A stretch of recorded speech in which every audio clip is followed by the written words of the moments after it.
Hello, James Donnelly. I decided once again to discuss Spider-Man 700 in light of the fact that I just watched your review today of Spider-Man 700. Clearly we disagree, all's well and good. That mystery, I'm sure, has been solved in case anyone was wondering. I think it's a steaming pile of shit, and you found some measure of enjoyment from it. Kudos. There's a few points you brought up that I wanted to go over myself that I might have gone over in my past video. I'm just still so up in arms, and today was the day that, I'm not picking up Spider-Man for a while, and it's still writing with me, and it's the only thing that I really want to talk about. There were obviously other things today, but I did decide also this year that I should really focus on making videos that drive to a point or talk about a specific issue, talk about something instead of going just through the weekly stack, because they're effectively, in my mind, becoming more and more like haul videos where it's just like, look what I bought, and that's not why I'm doing this. I'm trying to actually talk about comics. What better way to do so than actually addressing someone, mocking a conversation that's incredibly public?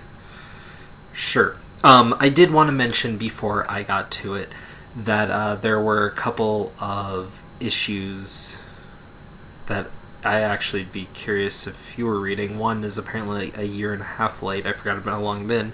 That was Nick Spencer's Infinite Vacation number 5. Interesting. Not the strongest ending, but an interesting ending. And, yeah, I don't know. It felt a little like a letdown, but I'm so divorced from really anything except the base concept because it's been so long that I'm not even comfortable saying that. The issue is interesting, but it did feel kind of sappy. But, oh well.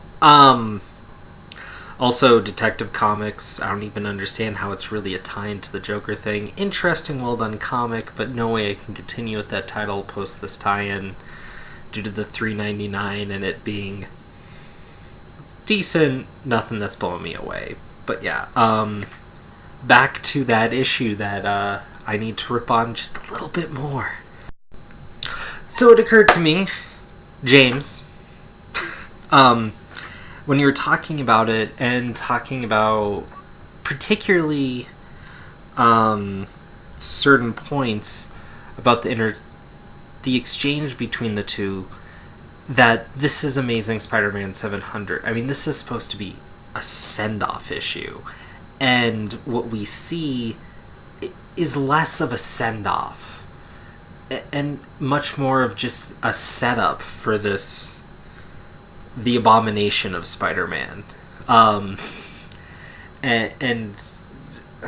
for the issue within itself, that's supposed to be this one thing, it's just a big hype, a big event, whatever, and that just is part of what rings so terribly for me.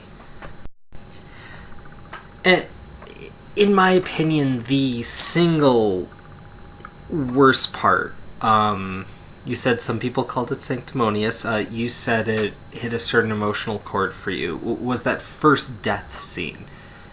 I think that's part of what clinches it for me right there, is within one issue, it is the first death scene.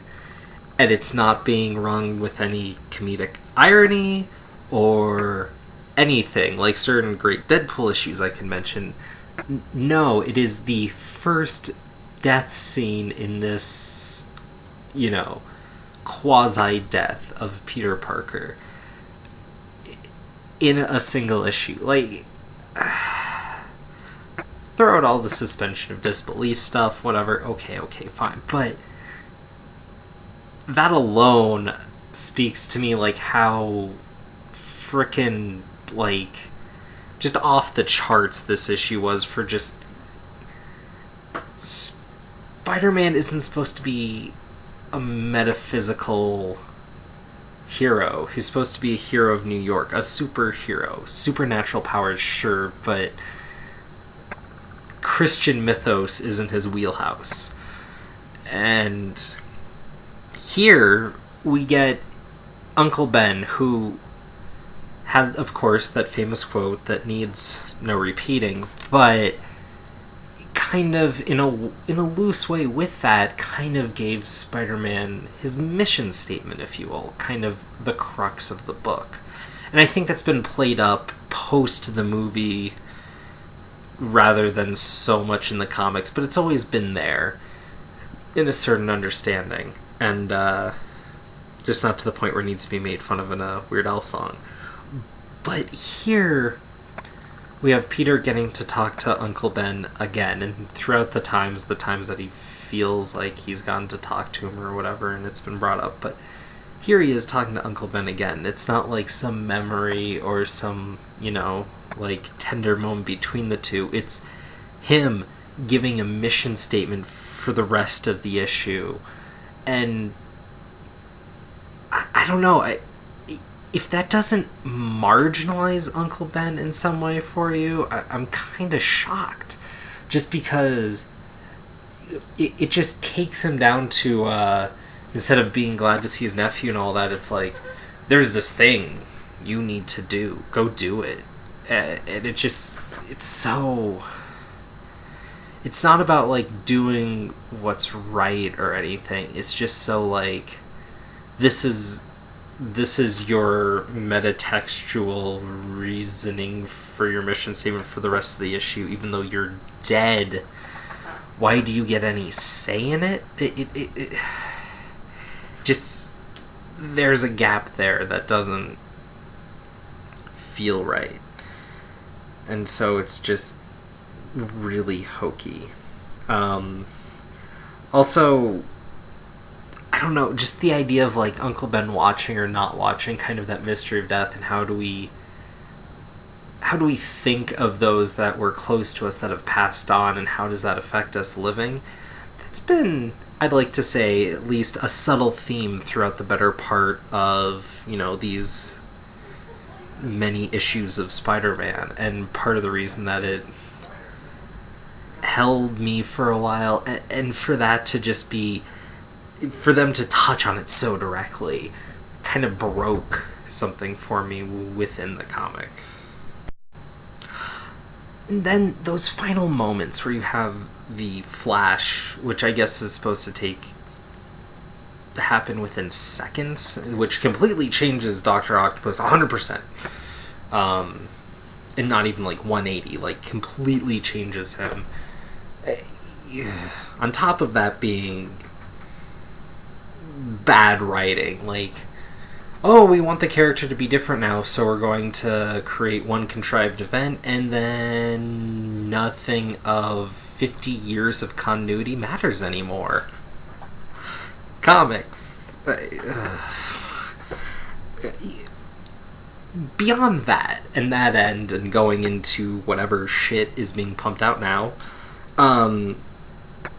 you're having the supposed, at least for now, final moments of Peter Parker. This end of at least the arc. Let's at least go that far. The end of the arc. And he fails so miserably.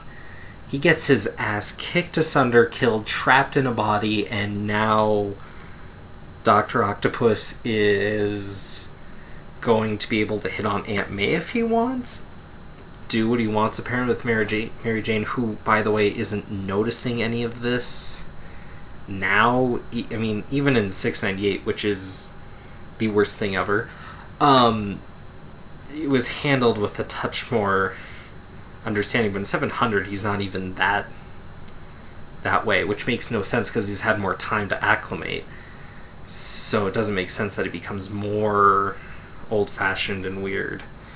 And the fact that Mary Jane doesn't notice that just is... she's not that blonde, basically. Okay, she's not that dumb. It doesn't make sense that she wouldn't act up. And hell, when Peter starts being a jerk, she calls him on it or does something about it. It's not handled like that. It doesn't work within the settings. And also to that end, you brought up, and the way they write it is there's the air cushion with like what firefighters use when someone's jumping from a building. Doc Ock makes one of those instead of what Spider-Man's been doing in the past, and Spider-Man's like, oh, that's brilliant, why didn't I think of that? And is all, ooh, and I thought about it for a second, I'm like, well, it's really not that brilliant. Because if you look at the amount of webbing that takes, A, that would have to take more time to create, and B, would be a greater expenditure. Now, as far as saving people, there's one notable exception, which Spider-Man learned from. Cost him the love of his life, but whatever, we move on. And anytime he needs to web someone up fallen from something, he saves them.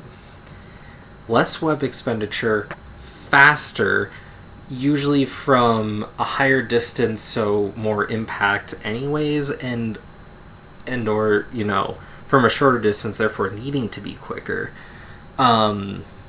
At less expenditure to himself, which for someone who's been forced to be fairly fiscally conservative in the past, lives at no cost, sure, but I mean, if a tensile strength of something can hold a rhino, and you could have something at half the cost that can hold a tiger, and you weigh half as much as the average tiger, you're not really worried about it. It's not really brilliant in any way. Dan Slott's poor narrative and out-of-character writing throughout this entire issue claimed that, but as proven, any analysis through that would say otherwise. So, fuck that point. Just that little details like that when they try to make a big thing like, oh, this is why he's going to be the superior Spider-Man. No, he's just going to be an asshole in Spider-Man's outfit. Oh wait, we already have Venom and Scarlet Spider like that, so this is going to be great and new and inventive. I've already been doing it for 2 years, people. It's not a big deal. And that plays to so much, like the no more quips point that you brought up, that sums up everything about why I have no interest in the Superior Spider-Man. Part of the reason I read Spider-Man comics is not only because I like the quips, sometimes because they're funny or they're silly or whatever, but more entertaining. It leads to better writing because you have a more human character who's laughing in the face of danger, who's making light on some things but realizing the gravity of it at the same time. You have a much more human response to all these generally super heroic things, which is why I find so many stupid, like, Avengers books or whatnot so fucking goofy, because you have people that are so serious that it just pulls me out and it makes me not care. Like, half the time when people are like, oh, this is happening to Captain America, I'm like, good, he's an asshole. Most of the time, he's kind of a condescending prick to most people when he's written in a certain light. I don't care. But when something happens to Spider-Man, I mean, Spider-Man usually has a thought, like, screw it, but then he's like, no, gotta do the right thing. That's his impulse to do the right thing. And he'll make jokes, and he'll do it, and he's a guy. He's hyper brilliant. He's not like the everyman anymore, although arguably he never really was. But you have all that, and now you have Dr. Octopus, who's going to be like, well, I need to do this because I need to prove that I'm better, which instantly makes him worse, because he's not trying to do the right thing. He's trying to be a hero. And he's trying to go for glory and accolades, essentially, and to prove his point more of than sort of the Deadpool or redemption kind of kick that you get from a lot of other Marvel or broken DC characters now. You're going to have him trying to meet this bizarre standard, like, did I do it better than Peter Parker? Which could be interesting, but we already have a more human approach of that through Miles Morales. And then we kind of have the antithesis of that through Kane, and then you have a slight comparison through Venom. Again, I know I'm beating this point to death, but Marvel already is doing this idea, and it's said a lot in a lot of circles that comic fans don't want change. And usually I try to fight that. I try to say, no, I want to see characters in new situations. I want to see some characters that aren't necessarily space-based jump to space or go through a metaphysical thing or do something different. And if it's written well, it's great and usually adds a level to the mythos of the character and does something great with it. But when the baseline of what I'm reading a particular book for is a character, and that character is no longer present in the book, that's not a change, that's just a different character, and I'm purposely not following a million characters like that already. The one character like that right now, who is that human, except for arguably Hawkeye right now, who's written kind of in that vein of what I like about Spider-Man, it's not present. Too many superheroes, too many people are so serious and so caught up in their own bullshit that they're not interesting. They lack anything to me. And part of the reason that I've loved not only Spider-Man for so long, but Dan Slott's Spider-Man for so long prior to this, was because we had that heroic look and that quippy take and that inherent what makes a good Spider-Man comic added to all of this. And without that, why would I be interested in this book when I could pick up a shitty Batman, Green Lantern, Captain America, Flash, Thor, freaking anyone else? Why take away the magic of your best-selling character? Spider-Man's not always the best-selling book, but he's pretty much the best-selling Marvel character outside of, Wolverine, who's lost some interest because of basically this problem. So, yeah. I don't know. Your video is interesting, and I see what you're talking about with that issue, but it just sparked up so much of why I've had an issue with everything. But anyways, I salute you. Carry on with your diatribes of review. And I will be exploring new ways of trying to do this YouTube thing. Alrighty. Peace out.